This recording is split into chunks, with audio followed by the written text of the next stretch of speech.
Assalamualaikum class. I hope you all are doing well. Today we are going to start a new chapter number 18, salts.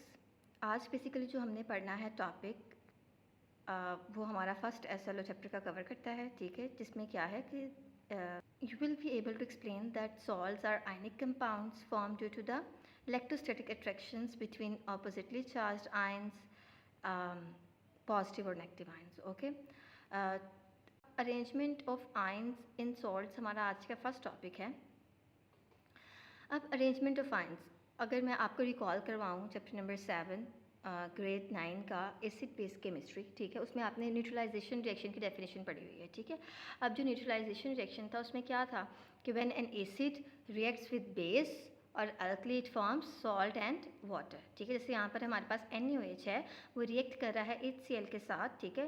Basically जो base है वो neutralise कर रही है ना acid को, तो क्या बन रहा है हमारे पास, ये सॉल्ट बन रहा है, ठीक है, और वाटर बन रहा है, ठीक है।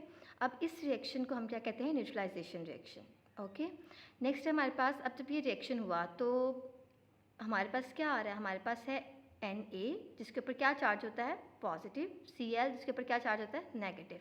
अब बेसिकली क्या है, सॉल्ट में क्या है, chemical combination of positive and negative ions, ठीक है।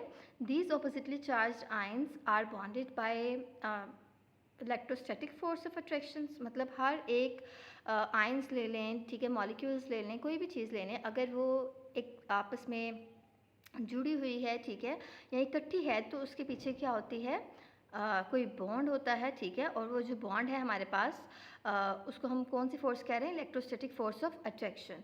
अब ये अट्रैक्शन डिपेंड भी करती है, अब वो किस चीज़ पे डिपेंड करती है, किस पे, मैग्नीट्यूड ऑफ चार्ज पे, मतलब कि वो चार्ज पे मैग्नीट्यूड क्या है, वो +1 है, +2 है, +3 है, +4 है, उस चार्ज के ऊपर जो हमारे पास आयन है उसके ऊपर चार्ज कितना है, ठीक है। और the distance between the ions, जितना डिस्टेंस कम होगा ऑब्वियसली वो उतना स्ट्रॉन्ग अट्रैक्शन होगी, और जितना ज़्यादा चार्ज होगा उतनी स्ट्रॉन्ग अट्रैक्शन होगी। ओके, नेक्स्ट है हमारे पास दी ऑपोजिट क्रिस्टल लेटिस। अब देखिए जो हमारे पास ऑपोजिटली चार्ज आयंस हैं, जिसमें हमारे पास सोडियम था यहाँ पर, ठीक है, और Cl था, क्लोराइड, ठीक है।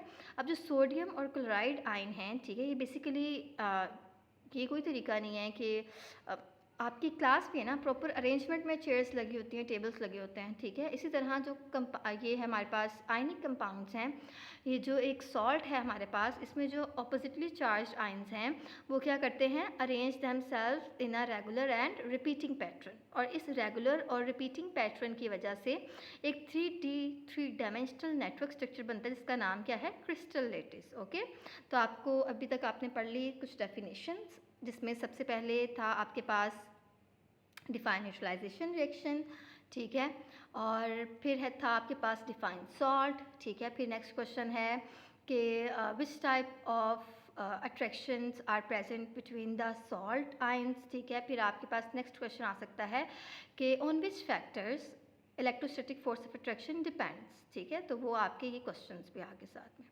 ओके, अभी आपने क्रिस्टल लेटिस की डेफिनेशन पढ़ ली, ठीक है। अच्छा, अब ये जो प्रॉपर्टीज़ हैं क्रिस्टल लेटिस वाली, ठीक है, आयंस वाली, ये कौन शो करते हैं, आयनिक कंपाउंड्स। और आयनिक कंपाउंड्स किस वजह से होते हैं, उनके ऑर्डर्ड स्ट्रक्चर की वजह से, ठीक है।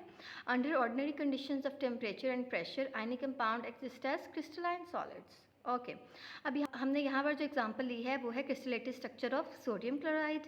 ओके, अब ये जो crystalline structure of sodium chloride है हमारे पास, ठीक है, इसमें क्या है, इसमें उन्होंने कहा हुआ है कि जो सोडियम आयन है हमारे पास, ये जो ग्रीन कलर के आपको नज़र आ रहे हैं सर्कल्स, ठीक है, ये है हमारे पास सोडियम आयन्स, और ये हमारे पास जो ऑरेंज कलर के हैं ये क्या है हमारे पास, क्लोराइड आयन्स।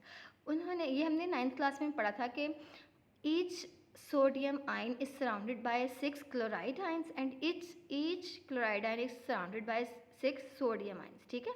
और ये जो इनकी एक अरेंजमेंट है, इससे उनका एक ऑर्डर्ड स्ट्रक्चर बनता है जिसकी शेप क्या होती है, फेस सेंटर्ड क्यूब, क्या होती है, फेस सेंटर्ड क्यूब। ओके, अब जो हमारे जो इन्होंने बताया हुआ जो बिकर क्लोराइड आयंस हैं वो कहाँ पर प्रेजेंट हैं, कॉर्नर्स पर, ठीक है, और कहाँ पर, ये जो दरमियान में ये एक हमारा ये एक फेस है, ठीक है, यहाँ से लेके यहाँ तक ये हमारा क्या है, एक फेस, इसके मिड में भी एक होता है क्लोराइड आयन। ओके, और जो हमारे सोडियम आयंस हैं वो कहाँ पे, हमारे एजिस पे। ओके, इंटरेस्टिंग इन्फॉर्मेशन है हमारे पास कि common salt was a valuable commodity in past, it was even used as currency. Next है हमारे पास टॉपिक आज का, हमारे पास melting point of ionic compounds. मैं ये समझाने से पहले मैं आपसे पूछना चाहूँगी कि आप मुझे बताएं कि जो मेल्टिंग पॉइंट हैं हमारे पास आयनिक कंपाउंड्स के, वो ज़्यादा होते हैं कि कम? क्योंकि आप आयनिक कंपाउंड्स और कोवलेंट कंपाउंड्स 9th क्लास में पढ़ चुके हैं बेटा, तो आप मुझे बताएं। ऑब्वियसली आयनिक कंपाउंड्स जो हैं उनके मेल्टिंग पॉइंट क्या होते हैं? ज़्यादा होते हैं। रीज़न क्या है? कि they have strong electrostatic force of attraction, और ये अट्रैक्शन किन के दरमियान में होती है? आयंस के दरमियान में। ये आयंस कहाँ पर होते हैं? क्रिस्टलेटेड स्ट्रक्चर में, ठीक है। अब जब इन आयंस के दरमियान सिग्निफिकेंट अमाउंट ऑफ या strong electrostatic force of attraction है, ठीक है, तो इन इसको तोड़ने के लिए क्या चाहिए? सिग्निफिकेंट अमाउंट ऑफ एनर्जी चाहिए। सिग्निफिकेंट अमाउंट ऑफ एनर्जी मतलब हाई अमाउंट ऑफ एनर्जी चाहिए, ठीक है। इस वजह से जो एक क्वेश्चन यहाँ पे बन रहा है वो क्या है कि that is why the melting point of ionic compounds are generally very high during the process of melting. अगर हमने इसको मेल्ट करना है तो जब मेल्टिंग करते हैं हम आयनिक कंपाउंड्स की, तो क्या होता है, उसमें क्या चेंजेस आते हैं? The attractive forces break down and let the ions move freely, ठीक है। अब मेल्टिंग पॉइंट किस चीज़ों पे डिपेंड कर रहा होता है, वो चीज़ें हम देख लेते हैं, ठीक है। The melting point depends upon the charge present on the ions and their size. वही के एक आयन के ऊपर चार्ज क्या है, ठीक है, और दूसरा उसका साइज़ क्या है। Higher the charge and smaller the size led to the stronger attraction, जो मैं आपको पहले बता चुकी हूँ कि जितना ज़्यादा चार्ज होगा उतना वो strong electrostatic force of attraction होगी, उसकी मेल्टिंग पॉइंट भी क्या हो जाएगा? फिर हाई हो जाएगा, ठीक है। और फिर साइज़ की अगर बात करें तो जितना स्मॉल साइज़ होगा उतनी अट्रैक्शन ज़्यादा होगी और उतना ही मेल्टिंग पॉइंट हाई होगा। आज जो अपने याद कहना है वो है page number 68 to page number 69, और यहाँ पर हमारे दो क्विक चेक क्वेश्चंस भी हैं, ठीक है। How the ions present in NaCl arrange themselves from crystal lattice to form crystal lattice. Okay, तो यहाँ पर हमारे जो क्विक चेक क्वेश्चंस हैं, how the ions present in the NaCl arrange themselves to form a crystal lattice. अब ये जो इसका आंसर है वो क्या है? ये वाला पैराग्राफ यहाँ से लेकर यहाँ तक with this structure. Okay, the next one is, do you expect melting point of KCl to be higher or lower than NaCl? ये सब आप सोचेंगे, ठीक है। अब इसमें आपने क्या करना है, इसमें आपने साइज़ को भी कंसीडर करना है, ठीक है। और you will share your answer with me in my personal number, ठीक है। और फिर मैं आपको इसको एक्सप्लेन करूँगी, ओके, नेक्स्ट वीडियो लेक्चर में। ओके, अल्लाह हाफिज़।